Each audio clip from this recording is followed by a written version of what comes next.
سوال: قربانی کے بعض جانوروں کے جسم پر بہت بڑے بڑے بال ہوتے ہیں، انہیں ذبح کرتے وقت اگر دشواری ہو رہی ہو تو کیا ان بالوں کو کاٹ سکتے ہیں؟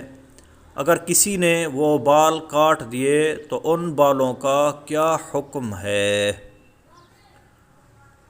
جواب: قربانی کے جانور کے بال اور اون وغیرہ کاٹنا مکروہ ہے۔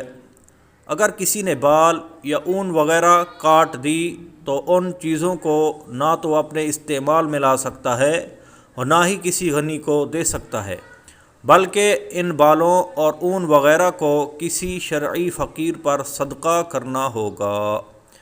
رہی بات ذبح کے وقت دشواری پیش آنے کی، تو اس کے لیے پورے بدن کے بال کاٹنا تو دور کی بات، گلے کے بال کاٹنے کی بھی ضرورت نہیں، بلکہ گلے پر پانی وغیرہ ڈال کر جگہ بنائی جا سکتی ہے۔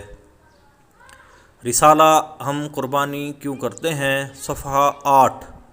صلو علی الحبیب صلی اللہ تعالی علی محمد صلی اللہ علیہ وآلہ وسلم۔